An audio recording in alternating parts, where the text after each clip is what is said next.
Hello, this is Xinru.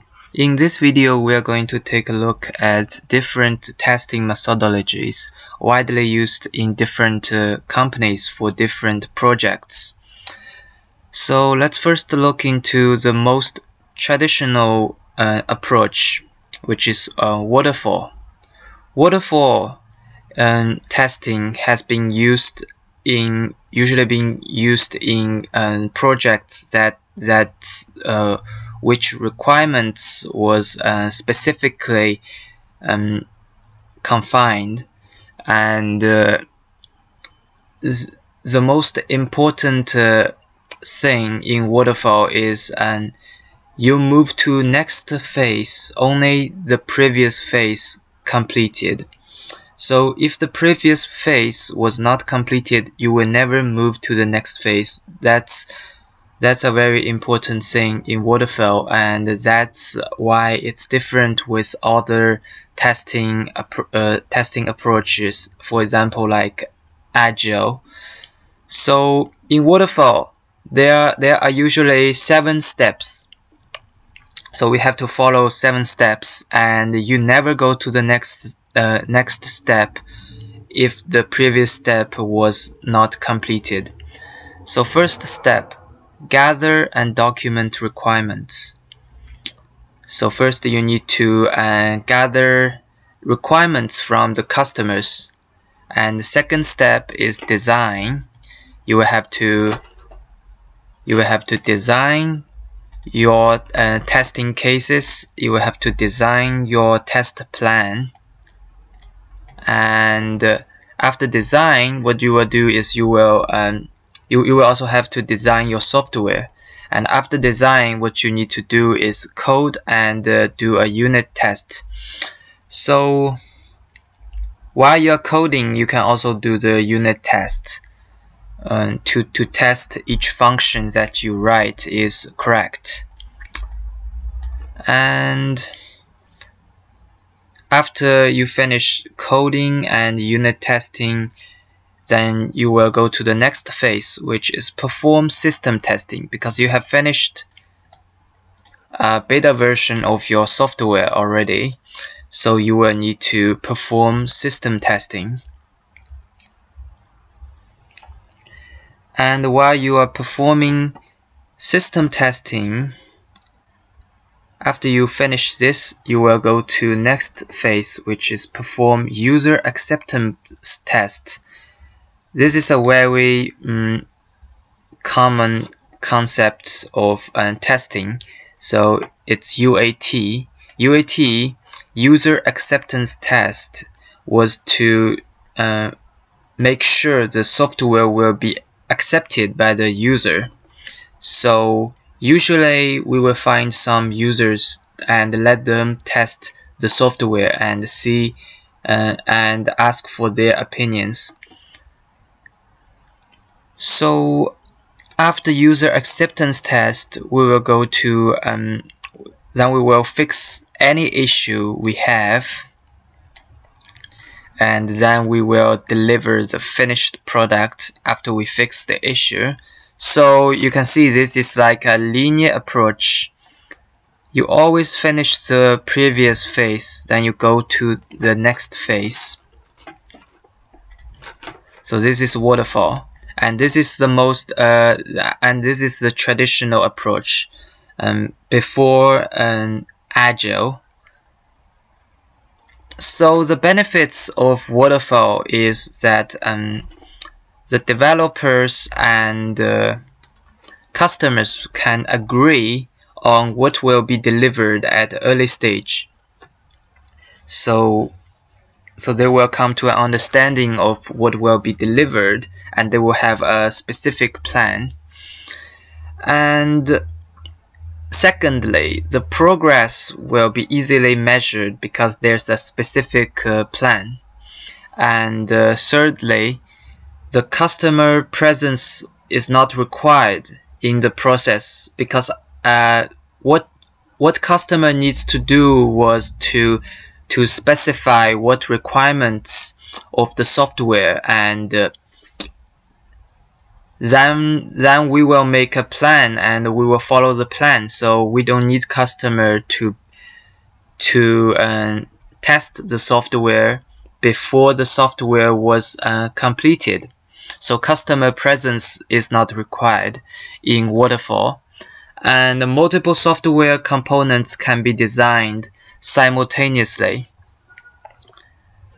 Because we have a specific plan in Waterfall, so we can develop different components, because we know in our plan those components will have to fit with each other.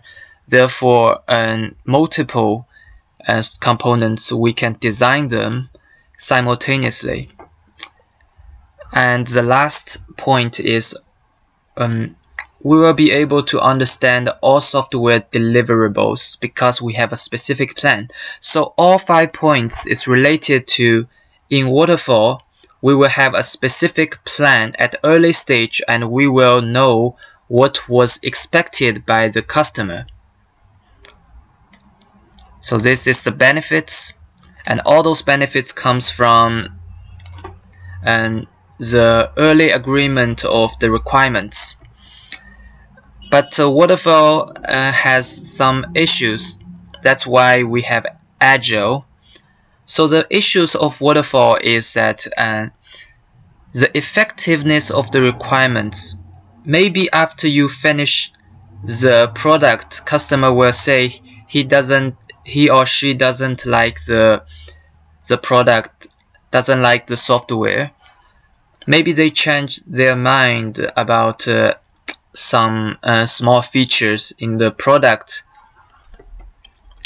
and so the effectiveness of the requirements, and customer doesn't like details. So at early stage, I think they will just say okay, but at the end when you deliver the product, they will say it's not what they expected. So that's a problem with Waterfall. Therefore, we have another method coming out, and it is the most popular method, which is Agile. So almost every company and most of the projects are using Agile Development method. So what is Agile Development method? So the big difference between Agile and Waterfall is that Agile is iterative and team-based and rapid delivery. So as you know, Waterfall is linear. So you only go to the next phase when you complete the previous phase. But Agile is iterative. You can go back. It's very flexible, and it's team-based, and it focuses on rapid delivery. And all the time in Agile development was boxed into a sprint. So the benefits of Agile development is that customer will have a sense of ownership because customer was involved in the process of development, and they will give advice, they will have ideas about the feature, and customer was involved. Therefore, they will have a sense of ownership. So they will not say it's not what they expected, because they are a part of the team that build the software. And second, frequent and early opportunities to see work delivered. So if the work is not what customer wanted, the customer can say it's not good, so we can change it at early stage.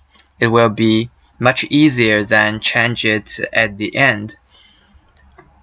And it is user focused because customer is the user. Customer thinks on behalf of the user usually, and therefore it will be user focused instead of we have a plan and we think user will like it, but the user eventually won't like it. And last, it's quickly produce a basic version, because we don't need a specific plan. We just build the functionality. We just build a basic version, a beta version, which has the basic functionality. So what is the issues? What are the issues for Agile development? So Agile development has some issues. So first, customers may not get involved, because you will have to ask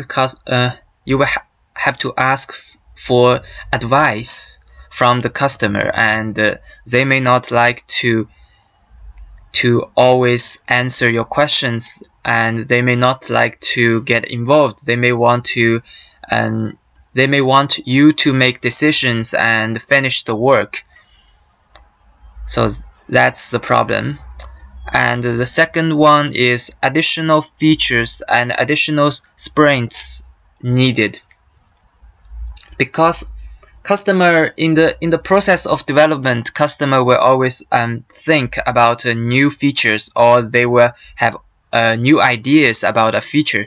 So you will have to use additional sprints to finish those features, and it will increase your workload.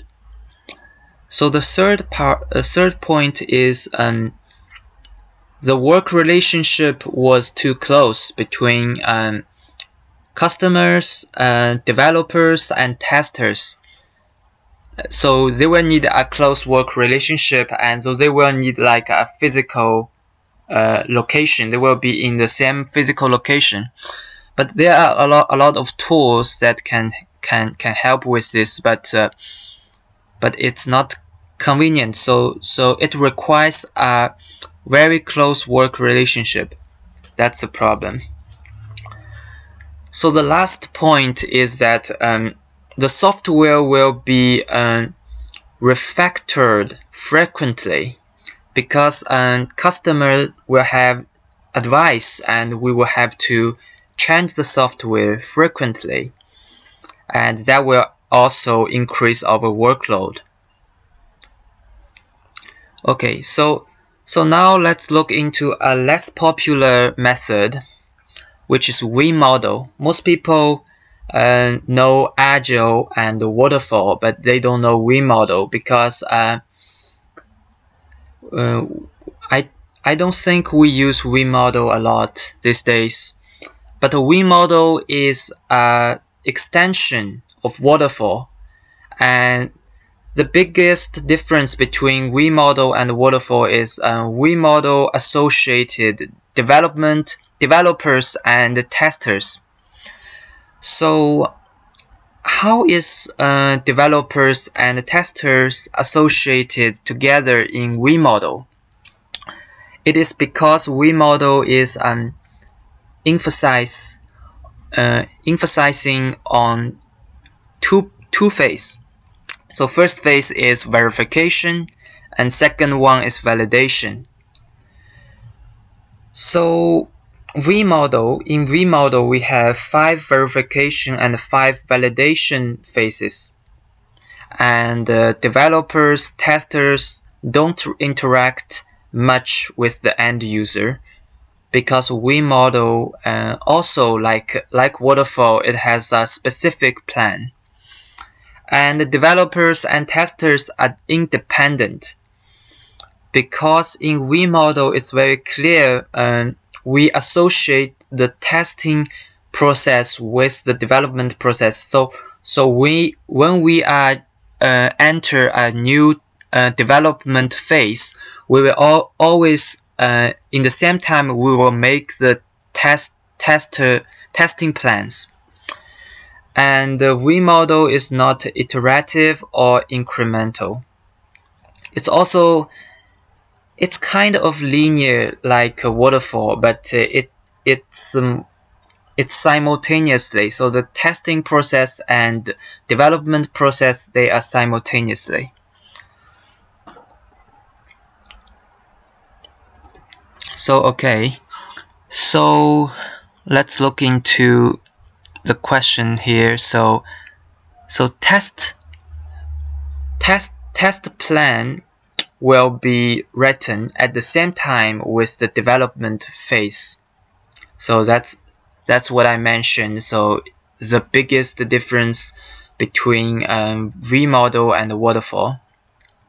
And usually how they associated is like this. So it's like a V shape. So first is 1, 2, 3, 4, 5. So it will be like first you requirement analysis, and we will at the same time we will make plan for the acceptance test. And when we do the system design, at the same time we will make plan for system testing. And when we do architecture design, at the same time we will do integration testing.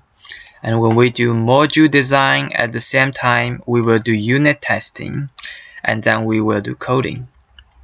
So the development process and test process will be associated in Remodel. Okay, so what is the benefit? So the benefit is Remodel provided a very structured way of doing things.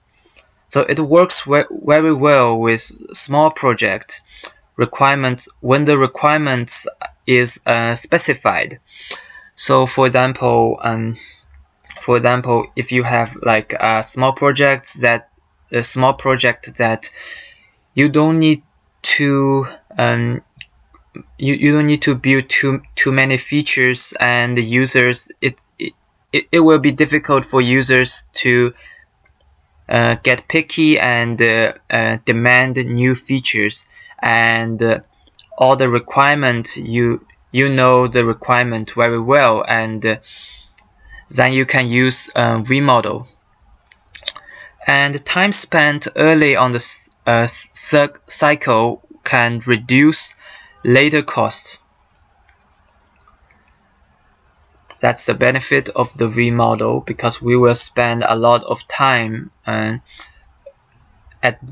the early stage, and all those time we will reduce the later costs, because we will have a specific plan to follow. We will have the development plan and the testing plan at the same time associated with the development plan.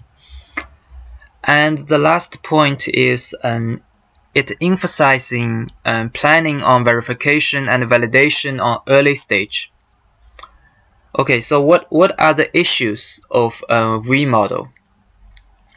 So Remodel is not change friendly. As you can see, we will spend a lot of time on planning, on making development plan, and in the same time making testing plan. And if there's a change of requirement, and we will spend a lot more time on the plan, and that will increase our workload, and that will delay our schedule.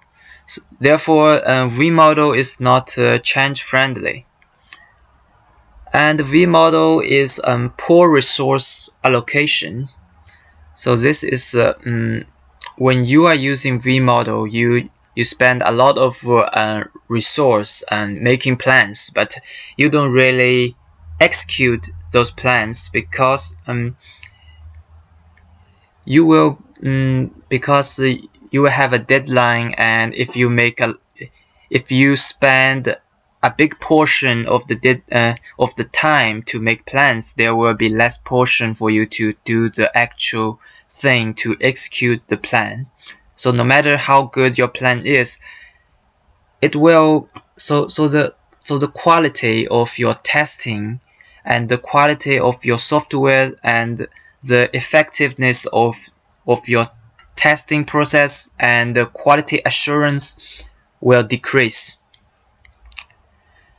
And it's not suitable for complex project because it needs crystal clear requirements.